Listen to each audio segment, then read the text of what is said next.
hormati Kepala Dinas Kelautan dan Perikanan beserta jajaran, para narasumber, serta bapak-bapak dan ibu sekalian yang hadir di Zoom room ini. Izinkan saya untuk menyampaikan terkait dengan pengembangan pemanfaatan area rehabilitasi ekosistem terumbu karang di Gosong Karang dan sekitarnya, Kepulauan Biawak, Kabupaten Indramayu. Ini merupakan salah satu lesson learn yang dihadirkan pekerjaan yang merupakan kolaborasi antara Pusat Kajian Sumber Daya Pesisir dan Lautan dan juga PHE ONWJ. Nah, dalam hal ini saya ingin menyampaikan dulu ini kurikulum vitae saya gitu ya, pendidikan dan profesi saat ini. Lalu kemudian mohon maaf ini kita mulai dengan bahwa Indonesia itu terletak di persimpangan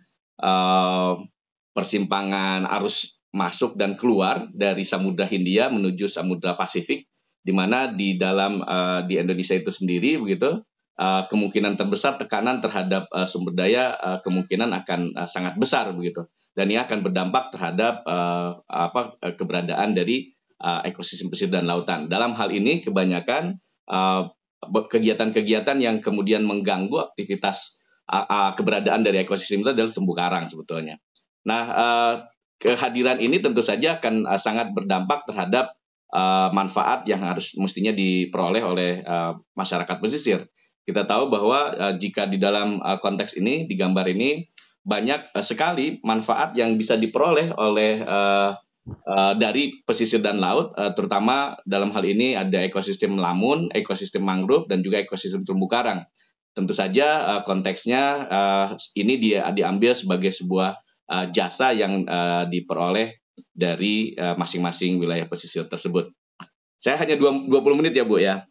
Nah, kemudian tentu saja ini berkaitan dengan bagaimana kemudian proses-proses ekologi yang hadir di wilayah pesisir tersebut itu bisa mendatangkan jasa ekosistem. Jasa ekosistem berupa barang dan jasa yang kemudian bisa dimanfaatkan oleh manusia dalam hal ini dalam bentuk manfaat, baik manfaat dalam bentuk produksi maupun ekonomi, maupun manfaat sosial maupun manfaat budaya. Nah, dalam konteks ini tentu saja jika dan hanya jika ada tekanan begitu yang menimbulkan kemudian permasalahan kemudian akan menyebabkan proses-proses ekologi yang terjadi itu akan terganggu. Nah, di mana proses ekologi ketika terganggu dia pasti akan juga mempengaruhi fungsi-fungsi ekosistemnya. Pada akhirnya dia akan mempengaruhi jasa ekosistem dan pada akhirnya juga dia akan mempengaruhi keberadaan barang dan jasa yang bisa dimanfaatkan oleh masyarakat pesisir. Nah, tentu saja konteks ini akan menambah masalah sehingga permasalahan tersebut akan menampilkan pembiayaan. Nah, dalam hal ini pembiayaan yang diperlukan salah satunya adalah rehabilitasi pesisir dan pulau-pulau kecil dalam hal ini. Nah, ketika biaya itu muncul, sementara benefitnya juga akan berkurang, maka nilai bersih dari ekosistem sumber daya pesisir dan laut itu sendiri akan semakin terkurangi seperti itu. Nah, oleh karena itu penting membuat sebuah upaya agar supaya ekosistem ini bisa dikembalikan ke fungsi asalnya. Nah, tentu saja upaya-upaya ini berkaitan dengan bagaimana kemudian supaya tidak terjadi dampak-dampak turunan begitu. Ketika kita bilang bahwa ada kerusakan habitat, maka dia akan menimbulkan peningkatan terhadap sedimen. Pada akhirnya dia akan menimbulkan kehilangan habitat lamun, karena sedimen itu adalah musuh utama dari habitat lamun sebetulnya. Di samping yang lain juga kalau terjadi penutupan reklamasi, tentu itu akan menghilangkan begitu. Kemudian dia akan juga menurunkan manfaat perikanan, pada akhirnya social well-being akan menurun dan kemudian terjadi perusakan berikutnya. Nah, perusakan ini akan menambah peningkatan terhadap sedimentasi dan kemudian dia akan menghilangkan ke habitat karang karena ketika lamun itu fungsinya berkurang, dia akan kemudian mendorong sedimen itu menuju ke wilayah yang ada di mana habitat karang berada seperti itu. Lalu kemudian kehilangan habitat karang akan menurunkan perlindungan terhadap gelombang, lalu akan meningkatkan terjadinya abrasi dan kemudian perusakan juga akan terjadi. Nah, demikian seterusnya, kemudian perusakan ini semakin meningkatkan sedimen dan pencemaran, maka kemudian kehilangan ini akan menghasilkan sebuah apa namanya penurunan terhadap penerimaan wisata dan kemudian menambah porsi kehilangan dari kesejahteraan masyarakat pesisir dan pada akhirnya juga kembali ke kerusakan. Nah, tentu saja konten-konten ini harus kita apa namanya pikirkan agar supaya bagaimana service-service yang dihasilkan oleh biodiversity ini tetap dipertahankan begitu. Nah, oleh karena itu perlu aturan bagaimana governance dan decision making ini dilakukan agar supaya pola-pola yang bisa menghadirkan kerusakan terhadap sumber daya pesisir dan laut itu menjadi terkurangi. Nah, di sini tentu saja salah satu direct drivers dari yang mampu kemudian membuat ekosistem terganggu adalah perubahan land use yang kemudian menyebabkan terjadinya degradasi lahan dan sebagainya, kemudian destruktif habitat dan kemudian penggunaan sumber daya lainnya. Di samping yang lain, indirect drivers diantaranya adalah peningkatan jumlah penduduk yang kemudian bisa membuat demand terhadap sumber daya semakin besar. Maka kemudian untuk memenuhi demand tersebut, kecenderungan masyarakat juga menggunakan teknologi yang akan menimbulkan bahaya kalau tidak diatur seperti itu. Nah, Bapak dan Ibu sekalian, sebagai sebuah lesson learned, kami coba menampilkan bagaimana program pengelolaan jasa ekosistem hutan plantasi terumbu karang berbasis pemberdayaan masyarakat yang dilakukan di perairan Kepulauan Biawak, Kabupaten Indramayu. Nah, itu dimulai dengan kegiatan yang dilakukan dalam hal ini transplantasi karang begitu, di mana transplantasi ini disetting sedemikian rupa dengan model ONWJ karena memang penyandang dananya waktu itu adalah offshore North West Java begitu, supaya dia bisa memberikan jasa ekosistem ke depannya ketika karang-karang yang ditransplant ini bisa kemudian bersatu padu membentuk terumbu begitu. Nah, kemudian ketika sudah membentuk terumbu, kemungkinan terbesar provisioning service, regulating service, supporting service maupun culture service itu akan bisa dihadirkan. Nah, bentuknya kita modul Honai ini berada di sekitar Gosong, Pulau Gosong begitu.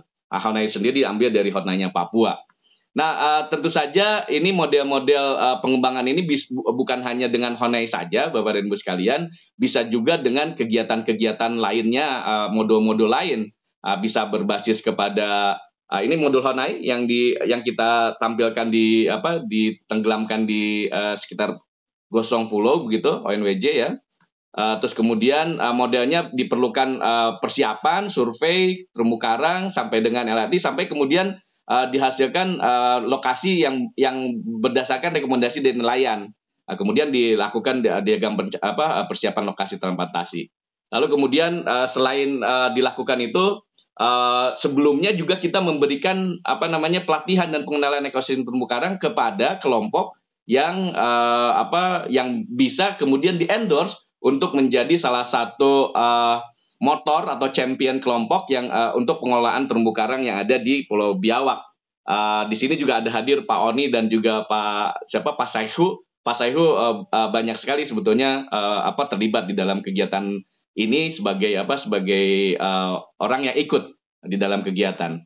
Nah, kemudian Bapak dan Ibu sekalian, ada beberapa hal yang kita ambil, ada materialnya, ada pasir sampai dengan styrofoam 5 cm gitu. Kemudian dilakukan alat-alat yang dibutuhkan, terus kemudian dilakukan lagi pembuatannya. Ini pembuatannya betul-betul berbasis kepada masyarakat sehingga masyarakat betul-betul terlibat di dalam konteks pembuatan modul ini untuk bisa melakukan rehabilitasi terhadap terumbu karang. Selain juga model Honai ini juga dilakukan dengan menggunakan pipa gitu ya, pipa paralon yang dirangkai untuk membentuk satu meja pipa begitu.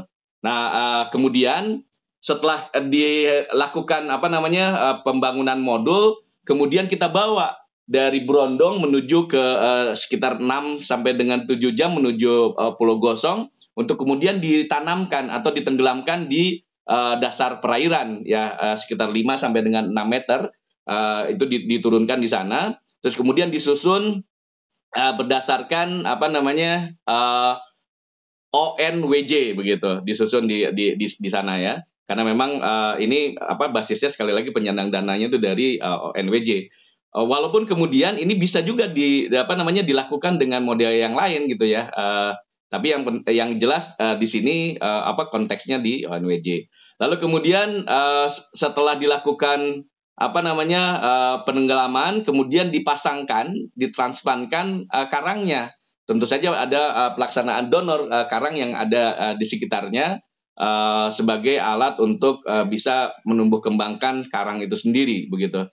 Nah, Honai ini juga selain juga sebagai substrat dari karang yang ditransplant, juga sudah bisa dijadikan sebagai rumah bagi ikan yang berada di sekitar perairan gosong tersebut begitu. Nah, ini dapat dilihat formasi O dan N pada saat monitoring yang pertama begitu. Ya, sudah ada jamur-jamurnya di situ, terus kemudian sudah ada yang tumbuh ya. Lalu kemudian saya sebetulnya ada video, cuman karena waktunya hanya 20 menit, saya langsung saja kepada materi berikutnya, Bapak dan Ibu sekalian.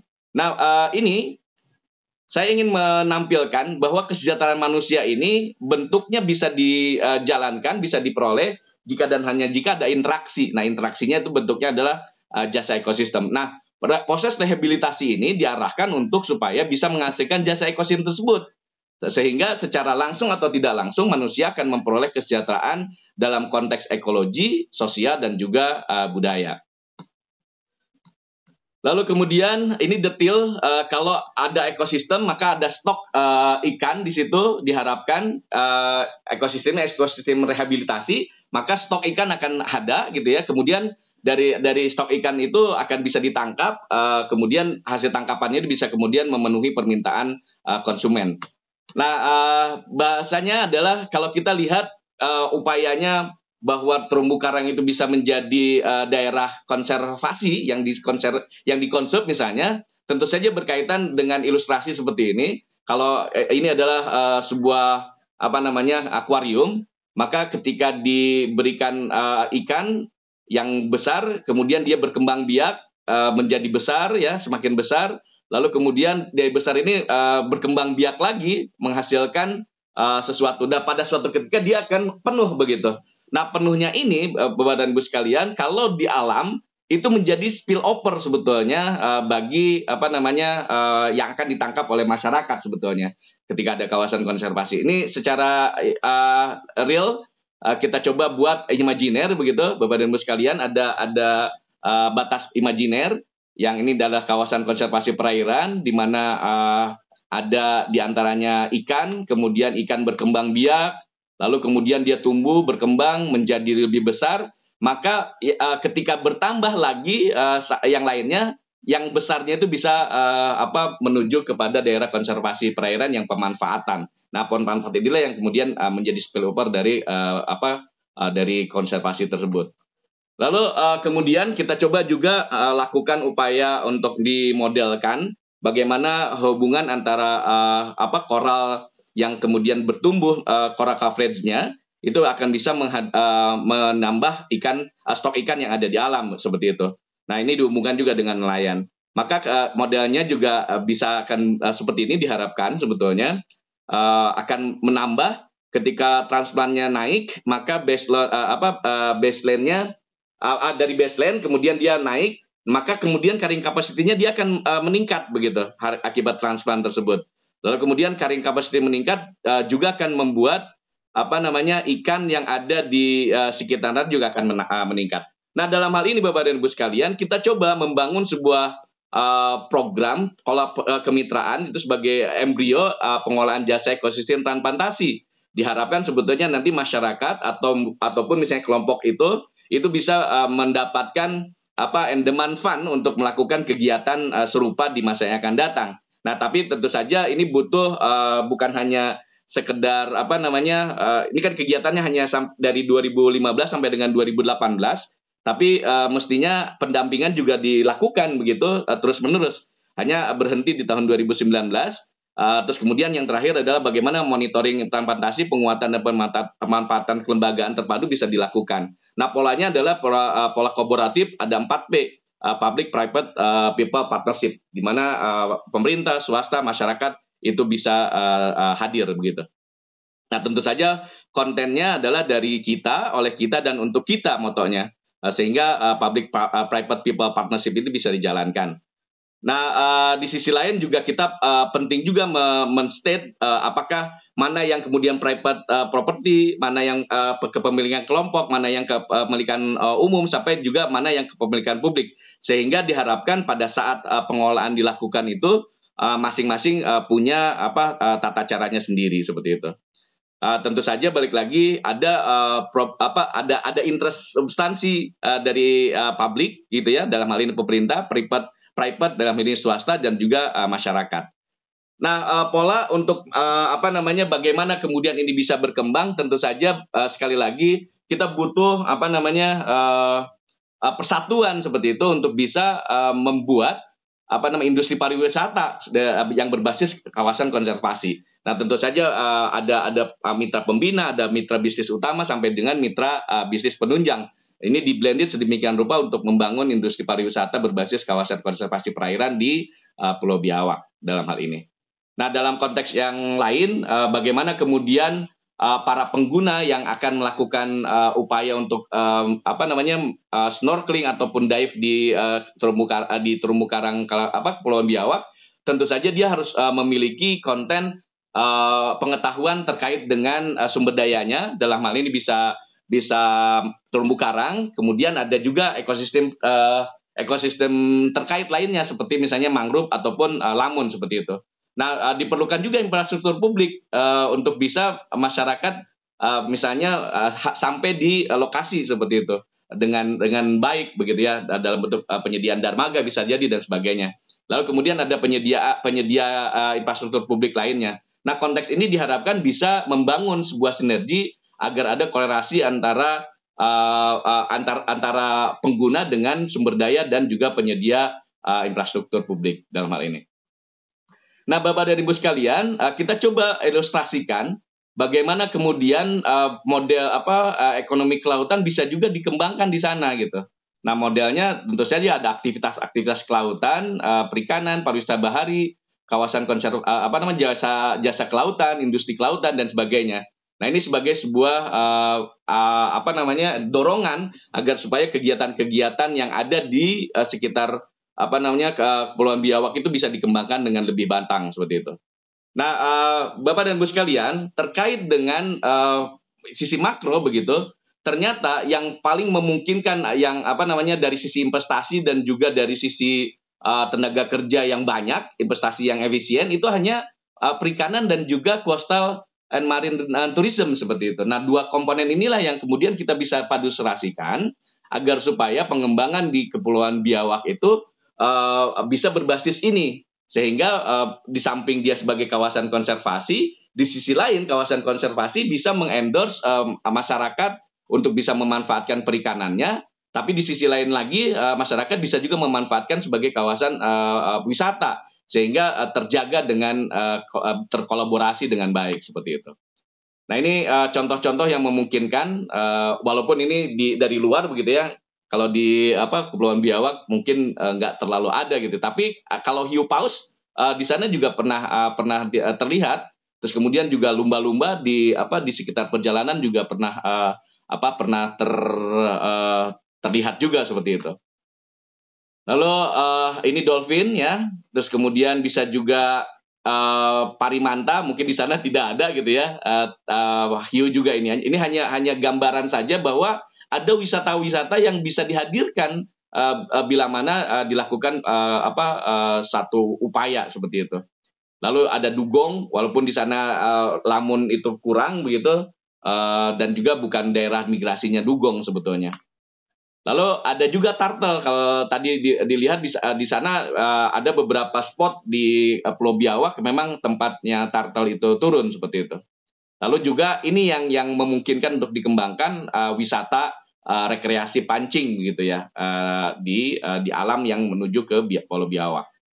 Lalu Bapak dan Ibu sekalian, bagaimana konten hubungan antara kawasan konservasi perairan dengan perekonomian daerah dalam konteks pembangunan berkelanjutan? Nah, dapat dilihat sebetulnya kalau kita mau mampu begitu ya untuk mengelola dengan baik ini, nanti akan ada sebetulnya pembayaran jasa ekosistem yang kemudian dari mana jasa ekosistem ini? Dari aktivitas ekonomi dalam hal ini perikanan dan pariwisata. Nah, bentuknya jasa ekosistem ini bentuknya adalah PNBP, penerimaan negara bukan pajak begitu, atau yang ada di daerah. Kemudian dia akan bisa mengendorse juga APBD atau pendapatan domestik regional brutonya seperti itu. Nah, pada akhirnya APBD ini akan menghadirkan dana fund gitu ya, dana sustainable fund untuk kepentingan pengelolaan kepulauan biawak seperti itu. Nah, ini contohnya Bapak dan Ibu sekalian bagaimana kawasan konservasi perairan itu bisa dikelola. Ini berdasarkan Conservation and Community Investment Forum. Minimal sebetulnya per hektarnya itu ada 1,0 juta per hektar per tahun mestinya. Kalau kawasan konservasi Kepulauan Biawak ada berapa gitu ya, berapa luas, itu tinggal dikalikan saja sebetulnya. Berarti minimal pengolahan itu ada harus seperti apa agar bisa dimanfaatkan dengan baik misalnya. Lalu kemudian ini nilai jasa sekedar benefit transfer saja, bahwa terumbu karang itu ada di situ jasanya jasa budaya sebesar 3,5 miliar begitu per hektar per tahun. Maka ini akan jadi salah satu upaya untuk bisa menghadirkan konten yang dinamakan dengan payment ecosystem services. Nah, tentu saja payment ecosystem services ini perlu policy brief-nya supaya dia bisa menghadirkan endowment fund untuk kegiatan marine protected area gitu ya, daerah perlindungan laut. Lalu kita coba basisnya berdasarkan nilai budaya tadi, nilai jasa budaya sebesar 3, sekian miliar itu per tahun. Kemudian untuk bisa ada pungutan PES-nya berarti per orang per kunjungan misalnya ke daerah Kepulauan Biawak itu sebesar 50.000 misalnya. Nah, ini bisa jadi salah satu bahan kita untuk menghadirkan endowment fund bagi kegiatan-kegiatan lingkungan seperti itu. Lalu kemudian PJE ini tentu saja penting untuk dilakukan upaya distribusi dari hasil dari payment jasa pembayaran jasa ekosistem ini itu bisa dikalkulasi. Kemudian bisa dibuat pengolahan dananya itu dalam bentuk badan layanan umum. Bisa juga salah satu contoh referensinya adalah studi banding ke Badan Layanan Umum Daerah Kabupaten Raja Ampat misalnya. Walaupun terlalu jauh begitu ya. Nah, kemudian pada sistem jasa ekosistem tersebut bisa saja dibuat 30% itu menjadi bagian masyarakat. Mohon maaf, ini masih Jayapura karena saya kemarin di Jayapura. Masyarakat Jawa Barat secara keseluruhan. Nah, sementara untuk yang lain adalah 70% bagian pengelolaan kawasan konservasi perairan setempat. Nah, sehingga secara proporsional nanti kawasan konservasi itu punya dana sendiri untuk bisa melakukan kegiatan-kegiatan yang berbasis kepada kawasan konservasi itu sendiri.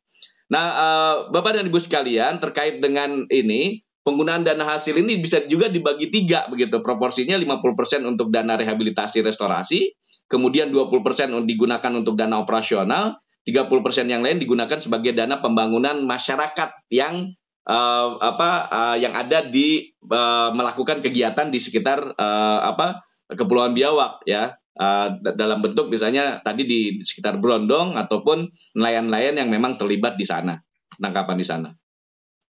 Lalu kemudian Bapak dan Ibu sekalian, penting rekomendasinya diperlukan kontinuitas dan optimalisasi pengelolaan kawasan. Perlu dilakukan valuasi ekonomi sumber daya pesisir dan laut kawasan pesisir secara detail dan menyeluruh supaya bisa membuat justifikasi berapa sebetulnya nilai ekonomi yang dibangun untuk menyelenggarakan pembayaran jasa ekosistem. Kemudian perlu dikaji kelayakan penerapan jasa ekosistemnya. Lalu ada konteks pembuatan business development plan kawasan konservasi laut di wilayah Provinsi Jawa Barat minimal yang ada di Pulau Biawak misalnya. Lalu kemudian itu yang bisa disampaikan secara keseluruhan Bapak dan Ibu sekalian. Mungkin kita akan lebih banyak berdiskusi. Mudah-mudahan waktu yang diberikan kepada saya cukup, walaupun kemudian lebih daripada 5 menit. Terima kasih. Wallahu yaqulu haq wa huwa yahdi sabil. Wassalamualaikum warahmatullahi wabarakatuh.